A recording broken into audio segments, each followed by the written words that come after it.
More bad news on the economy front, and India's wholesale inflation has surged for the month of April. Let's go across to Priyanshi for all the details.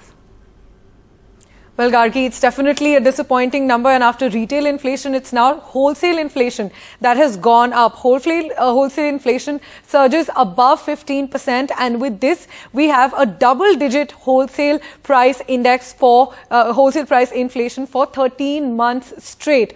Wholesale inflation is at 15.08% in the month of April, which is higher than 14.5% in the month of March. Now, what's driving this inflation really? Fuel and power inflation is at the highest across all categories, and fuel and power inflation was at 39%. But not just this, price rise across categories is what we're seeing in the wholesale inflation figures.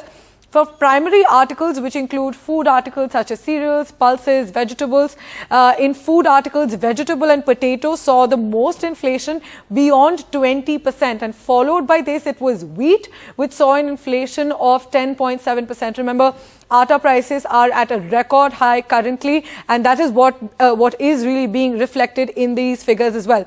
Next, for non-food articles such as oil seeds, they saw an inflation rate of over 23%. Edible oils and sunflower oil, vegetable oil, all of that is going up, and that's also something that we see in these rates.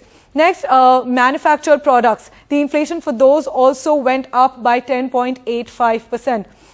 Now, across categories, as I said, the inflation is the highest in fuel and light, but we're seeing inflation as high as 20, 30 and even 60% in some categories of primary articles and non-primary articles. Now, the worry is that after wholesale prices have increased, this after retail prices had already increased in the month of April, but wholesale prices put further pressure on retail prices as they translate into the prices that you and me have to pay at the end for the products that we get in the market. So with this, there could be a further pressure for retail prices coming up in the month of May. So it's definitely a concern for consumers who are already facing soaring high prices across commodities.